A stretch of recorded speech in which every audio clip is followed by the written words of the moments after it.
இது ஃபர்ஸ்ட் மலேசியாவின் செய்திகள் உங்களுக்காக.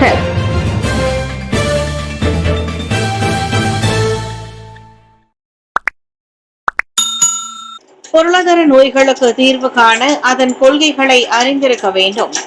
சுகாதார அமைச்சின் பணியாளர்கள் மற்றும் கொள்கை வகுப்பாளர்கள் நோய்களை பற்றி மட்டுமே அறிந்திருக்காமல் நாட்டின் பொருளாதார நோய்களுக்கு தீர்வு காண பொருளாதார கொள்கைகளையும் அறிந்திருக்க வேண்டும் என்று வலியுறுத்தப்படுகின்றனர். இந்த பிரச்சினைக்கு தீர்வு காண அமைச்சு மற்றும் அது சார்ந்த துறைகள், நிறுவனங்கள் மற்றும் ஆய்வு மையங்களில் தெளிவான கொள்கை ஒன்று அடித்தளமாக இருக்க வேண்டும் என்று பிரதமர் ஸ்ரீ அன்வார் இப்ராஹிம் தெரிவித்தார். அதிக ஒதுக்கீடுகள் வேண்டும் தான், ஆனால் பள்ளிகள், புறநகர் உள்கட்டமைப்பு, சிகிச்சையகங்கள் மற்றும் மருத்துவமனைகளை பார்க்க வேண்டும். இந்த சவால்கள் அதன் வரம்புகளை புரிந்து கொண்ட பிறகு நியாயமாகவும் சமமாகவும் எதிர்கொள்ள வேண்டும் என்று ஸ்ரீ அன்வார் இப்ராஹிம் கூறினார். 2012ஆம் ஆண்டு தொடங்கி நாட்டில் மேற்கொள்ளப்பட்ட மருத்துவ ஆராய்ச்சிகள் மலேசியாவின் மொத்த தேசிய ஊதியத்திற்கு 150 கோடி ரிங்கிட்டுக்கும் அதிகமாக பங்களித்துள்ளதாகவும் 3000க்கும் மேற்பட்ட உயர்திறன் வேலை வாய்ப்புகளை உருவாக்கி உள்ளதாகவும் பிரதமர் குறிப்பிட்டார். மஞ்சோங் 46 லட்சம் ரிங்கிட் மதிப்புள்ள பல்வேறு வகை போதைப் பொருட்கள் பறிமுதல்.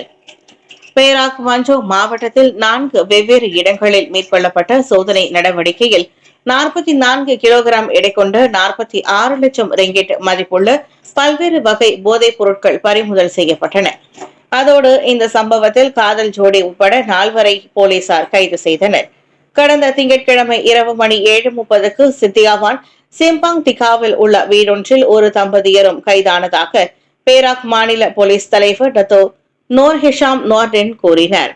வீட்டின் முன் நிறுத்தி வைக்கப்பட்டிருந்த மோட்டார் சைக்கிளில் 15.6 கிலோகிராம் எடை கொண்ட மெத்திலின் டையாக்சி மீதாபெத்தமைன் வகை போதைப் பொருள் இருந்தது கண்டுபிடிக்கப்பட்டதாக டத்தோ நோர் ஹிஷாம் கூறினார்.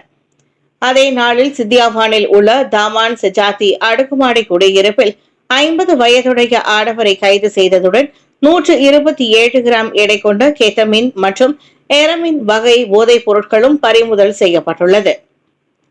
இதனிடையே சிறுநீரக பரிசோதனையில் அம்மூன்று சந்தேக நபர்களும் எரமின் வகை போதைப் பொருளை உட்கொண்டிருப்பது உறுதி செய்யப்பட்ட நிலையில் அவர்கள் அனைவரும் முன்னதாக குற்றவியல் மற்றும் போதைப் பொருள் தொடர்பான குற்றங்களை கொண்டிருப்பது கண்டறியப்பட்டதாக அவர் கூறினார்.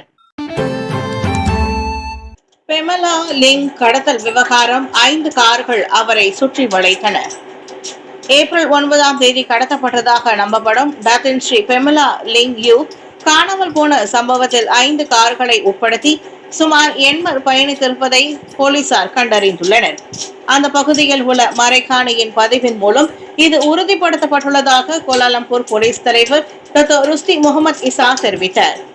பெமலா லிங் பயணித்த இ-ஹெயிலிங் காரை டொயோட்டா கம்பெனி, நிசான் அல்மெரா மற்றும் நிசான் தியனா ஆகிய 3 கார்கள் இடைமறித்திருந்ததும் மற்ற 2 கார்கள் அப்பகுதியை சுற்றி கண்காணிப்பில் ஈடுபட்டதும் அந்த மறைக்காணி பதிவில் கண்டறியப்பட்டதாக நேற்று நடைபெற்ற செய்தியாளர் சந்திப்பில் டாக்டர் ருஸ்டி முகமது இசா கூறினார்.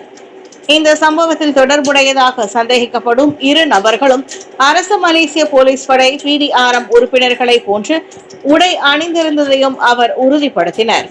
அதோடு எவ்வித பிரச்சனைகளும் இன்றி பாதிக்கப்பட்டவர் தான் பயணித்த வாகனத்திலிருந்து இறங்கி சந்தேக நபர்களின் கார் ஒன்றில் ஏறியதையும் மறைக்காணி பதிவில் காண முடிந்தது.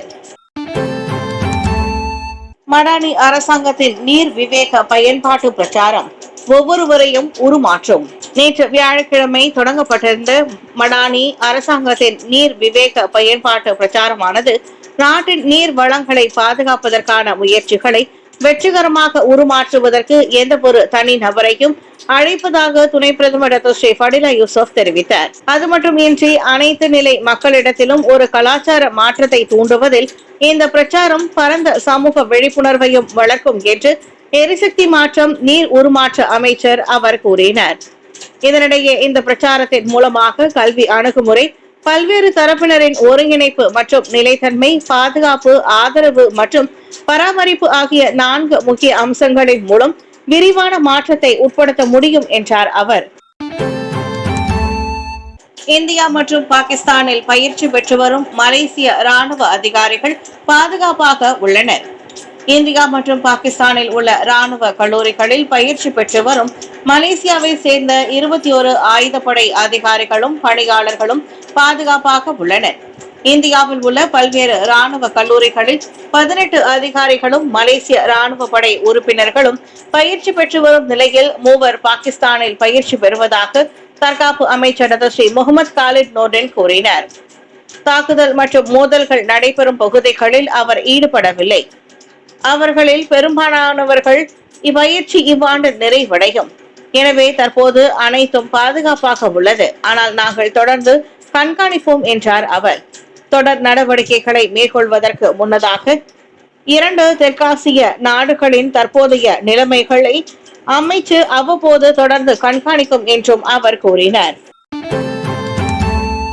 புறநகர் இளைஞர்கள் எந்த சூழலிலும் மாறும் திறன் கொண்டவர்களாக வேண்டும். புறநகர் வாழ் இளைஞர்கள் இலக்கவியல் கல்வி அறிவை பெற்றிருப்பது மட்டும் இன்றி எந்த ஒரு சூழ்நிலைக்கும் தங்களை மாற்றிக்கொள்ளும் திறன் கொண்டவர்களாக உருவாக்கும் மேம்பாட்டு திட்டத்தை வகுக்குமாறு புறநகர் மற்றும் வட்டார மேம்பாட்டு அமைச்சு KKDWவிற்கு அறிவுறுத்தப்பட்டுள்ளது. நாட்டின் முக்கிய சொத்தாக கருதப்படும் அவர்கள் எல்லைகளை கடந்து மாற்றத்தை உருவாக்க வேண்டும் என்று மக்கள் தரப்பு எதிர்பார்ப்பதாக துணை பிரதமர் ஸ்ரீ டாக்டர் அகமது சாஹித் ஹமீதி தெரிவித்தார். உலகை ஆராய்ந்து எல்லைகளை கடந்து உலக அரங்கில் போட்டியிடக்கூடிய ஆற்றல் பெற்ற புறநகர் இளைஞர்களை உருவாக்குவதே அரசாங்கத்தின் குறிக்கோள் என்பதை KKDW அமைச்சருமான ஸ்ரீ டாக்டர் அகமது சாஹித் விவரித்தார். புதிய வேலை வாய்ப்புகளை திறக்கும் ஒரு புறநகர் உருவாக்க மையம் அமைக்கப்படுவதை ஒரு நாள் நான் காண விரும்புகிறேன். அதோடு கிராம இளைஞர் தூதர் உருவாக்கப்பட வேண்டும். நமது இளைஞர்கள் அனைத்துலக அரங்கில் அறிவையும் அனுபவத்தையும் பெற வழிவகுக்கும் ஆசியான் புறநகர் இளைஞர் பரிமாற்ற திட்டத்தை நிறுவ வேண்டும். அமைச்சின் கீழ் உள்ள அனைத்து நிறுவனங்களையும் ஒரு தளம் அல்லது குழு மூலம் இணைத்து அதை வடிவமைத்து மெருகூட்டும் பணியை அமைச்சிடம் விட்டுவிடுகிறேன் என்றார் அவர். நூருல் இசா போட்டியிடுவதற்கு 150க்கும் மேற்பட்ட தொகுதிகள் ஆதரவு. ரமணன். இம்முறை நடைபெறும் கெஅடிலான் கட்சியின் தலைமைத்துவத்திற்கான தேர்தலில் துணைத் தலைவர் பதவிக்கு நூருல் இசா அன்வாருக்கு போட்டியிடுவதற்கு 150க்கும் மேற்பட்ட கட்சி தொகுதிகள் ஆதரவு தெரிவித்துள்ளன. கட்சியை உட்படுத்திய நாட்டின் மொத்த தொகுதிகளின் எண்ணிக்கையில் 2/3 பங்கை காட்டிலும் இது அதிகமாகும் என்று கட்சியின் முதலாவது தகவல் பிரிவு தலைவர் ஸ்ரீ ரமணன் ராமகிருஷ்ணன் தெரிவித்தார். இந்த ஆதரவானது வெறும் 50லிருந்து 30 வரைக்குமானது அல்ல. மாறாக தொகுதியில் உள்ள 2/3 பெரும்பான்மையினர் அவர் போட்டியிட வேண்டும் என்று அழைப்பு விடுத்துள்ளனர். என் கருத்துப்படி அது தவறல்ல, ஏனெனில் அது கட்சியின் அடிமட்ட உறுப்பினர்களின் விண்ணப்பமாக கருதப்படுகிறது என்றார் அவர். நேற்று கோலாலம்பூரில் நடைபெற்ற ஆசியான் உச்சநிலை மாநாடு, AFC மற்றும் மலேசிய அனைத்துலக துரித உணவு கண்காட்சி FIM 2025 கலந்து கொண்ட தொழில் முனைவோர் மற்றும் கூட்டுறவு மேம்பாட்டு துணை அமைச்சருமான ஸ்ரீ ரமணன் செய்தியாளர்களிடம் அவ்வாறு கூறினார். மருத்துவ ஆராய்ச்சி நிறுவனங்கள் ஆசியான் ஆராய்ச்சி நிறுவனங்களுடன் ஒத்துழைக்க வேண்டும். மலேசிய மருத்துவ ஆராய்ச்சி மையம் CRM உட்பட நாட்டில் உள்ள மருத்துவ ஆராய்ச்சி நிறுவனங்கள் ஆசியானில் உள்ள ஆராய்ச்சி நிறுவனங்களுடன் இணைந்து ஒத்துழைப்பை அதிகரிக்குமாறு பிரதமர் ஸ்ரீ அன்வார் இப்ராஹிம் வலியுறுத்தினர்.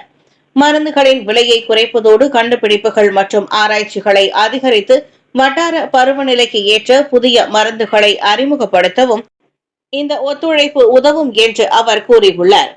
மக்களின் நலனுக்காக ஆராய்ச்சி அம்சங்களுக்கு கவனம் செலுத்தப்படுவதையும் சிறந்த முடிவுகள் உருவாக்கப்படுவதையும் உறுதி செய்ய CRM உள்நாட்டு பல்கலைக்கழகங்களுடன் இணைந்து செயல்பட வேண்டும் என்று அன்வார் கூறினார்.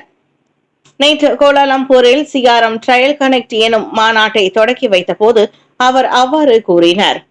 இதனிடையே 1970ஆம் ஆண்டுகளில் நாட்டில் உள்ள மருத்துவ ஆய்வு கழகமான IMR குறித்த நினைவலைகளை பகிர்ந்து கொண்ட பிரதமர், அப்போது மேற்கத்திய நாடுகளில் உள்ள நோய்கள் குறித்து மட்டுமே ஆராய்ச்சியில் முக்கியத்துவம் வழங்கப்பட்டதாக தெரிவித்தார்.